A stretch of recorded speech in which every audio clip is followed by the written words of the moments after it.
2019, question 5, no calculator. The first problem is finding the area of R. And if you draw little rectangles in the region, you can see that you'll find the area by doing the top y minus the bottom y, and then multiplying by a tiny little horizontal cut dx.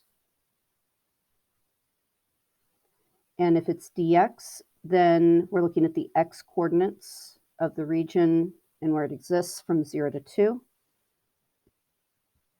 And then we just need the length of this rectangle. So the y top is, now this time they didn't specifically say which one was the top, which one was the bottom. The thing that gives it away the most is that h of x is a second degree, so it's a parabola. And this bottom function here cannot be a parabola.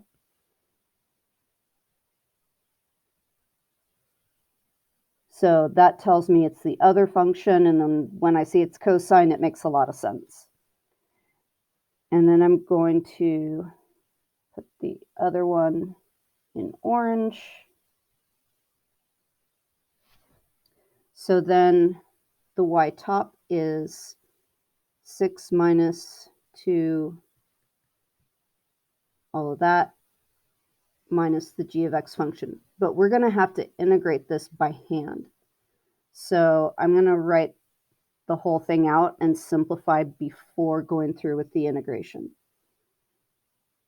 So first of all, I have 6 minus 2 times, expanding the quadratic.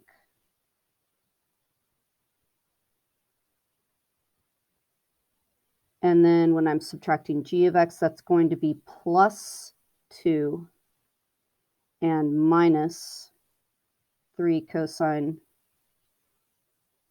pi over 2x.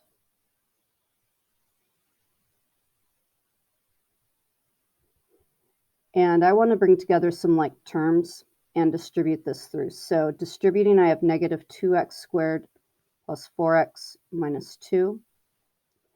And then I need to bring together 6 minus 2 plus 2, so 6. And then minus 2x squared plus 4x, and then the cosine function.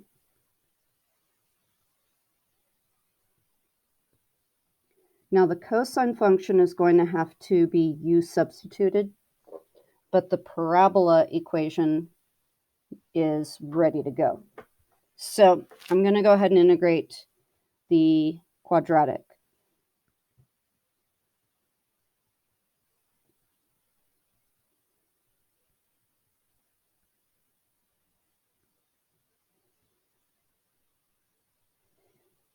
And then I'm going to start the u substitution.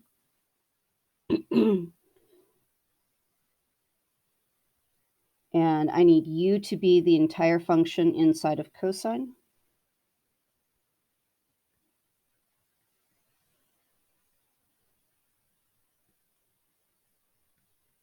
I need to find the relationship between du dx. So I multiply dx over to the right, and I multiply 2 over pi over to the left. And then I'm ready with cosine u times 2 over pi. I'm going to sneak that in over here, du. And then I also need to change the limits of my integral. The x value 0 plugged in over here becomes u equals 0. The x value 2 plugged in here will turn that u into a pi.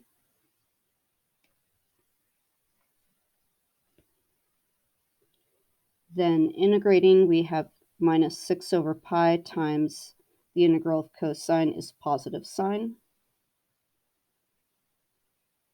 But if I'm evaluating sine from 0 to pi, both of those angles make sine equal to 0.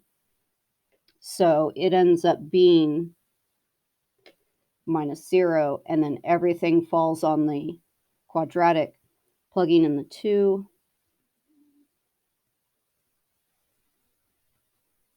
And plugging in the 2 altogether gives me 8. When I plug in 0, I'm getting 0. So I'm ultimately just getting this arithmetic, which would be 20 minus 16 thirds. I'm just going to leave it as that. And especially on a free response problem, you don't want to do more arithmetic than you need to. Do understand you're expected to do unit circle trig. Your answer is incomplete if you write sine pi and don't simplify that. So do know that there's an expectation to complete the unit circle. All right, then for the fun one. In 2009, the AP test gave this really weird problem that messed people up. And for 10 years in a row, I warned people about that problem. And it was all for the test takers of 2019. Because it showed up again, finally. So, in part B, region R is the base of a solid for the solid at each x. The cross section perpendicular to the x-axis. So I'm going to draw perpendicular to the x-axis a nice little slice. The cross section perpendicular to the x-axis has area A of x. Find the volume of the solid. Now, typically, you're trying to figure out what is the shape of the cross section and then trying to come up with some geometry area formula. And once you do, you typically have to plug in, top function minus bottom function to get this distance. However, they literally gave the area formula with respect to the x variable. So that means when I land on x equals 1, and this is my cross section, when I plug 1 into x, I get 1/4. The area is 1/4. Done. So literally, all you are doing is taking that area function, multiplying it by a tiny dx from x equals 0 to x equals 2, and that's the entire integral setup. And that messes with people, especially because you're so used to always having to do like a y top minus a y bottom to get one of the lengths to go into the formula for your area. And it's in fact tempting to plug the subtraction of those two functions into this x, because you're so used to that always being a part of it. But when you get the problems, you got to sometimes let go of what usually happens and think, what is the premise? The premise is you are taking an area formula, you're multiplying it by a teensy tiny dimension to create a sliver of volume and then adding them together. So you want to keep in mind with cross-sectional volume and with rotational volume, you are taking some area formula with respect to the variable of your differential and integrating between the x or the endpoints of that variable. And then it's a matter of integrating that function by hand. So I'm going to get this out of the way.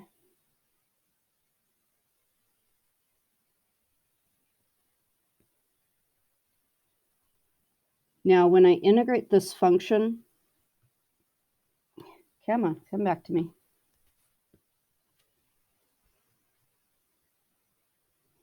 I'm technically doing a u substitution, so I'm going to go ahead and put that in. If I make u the denominator, then du equals dx, because du dx is 1. And then I'm integrating 1 over u du. I can change the limits. When x is 0, u is 3. When x is 2, u is 5. And now I'm ready to go. I don't have to put an absolute value on the u because I'm only working with positive u values. With this being free response, you could leave your answer like this. If it was multiple choice, there's a good chance that they used the log rules and turned subtraction between two separate logarithms into division inside one logarithm. Either of these answers is correct. And I would say, though, on free response, if you don't need to simplify, don't. It's better to just leave it where it lands. Okay. Then part C was a rotational volume problem.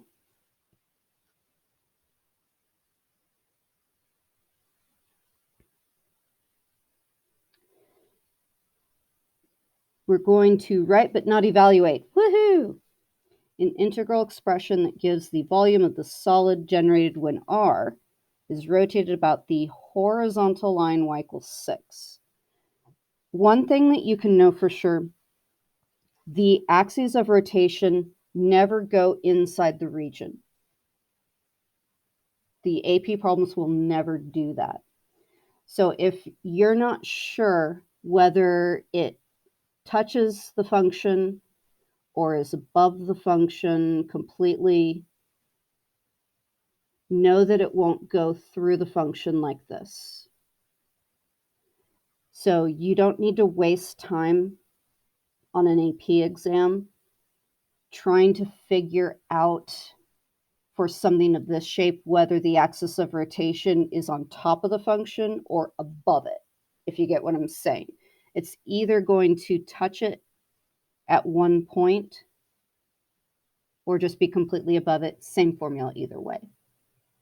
So when I get my axis of rotation drawn, I like to draw my radii from the axis of rotation perpendicular to the axis of rotation to the furthest function.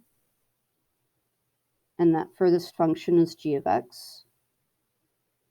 And then from the axis of rotation to the closest of the two functions, and the closest one is h. Then I want to remember that I'm integrating an area formula. I'm going to multiply by dx because my radii are vertical. That means the horizontal has to be the tiny pieces. And then my area formula is pi times big radius squared minus pi times little radius squared. And don't forget, it's really easy to accidentally take the two radii, subtract them, and then squared. Be aware of that. I've seen people do it when they know better. And it's just, for some reason, a simple mistake to do. So now that I've got that set up, I'm going to use the names of the function. And the longer one is the top y value, which is 6, minus the bottom y value, which is g of x. And then for the smaller one, top y value 6, minus bottom y value h of x. And then the x variable holds the region between 0 and 2. And that would be a setup, and you can leave it that way, and you're better off using the letters G and H than trying to write the whole function in. So that is 2019 question 5.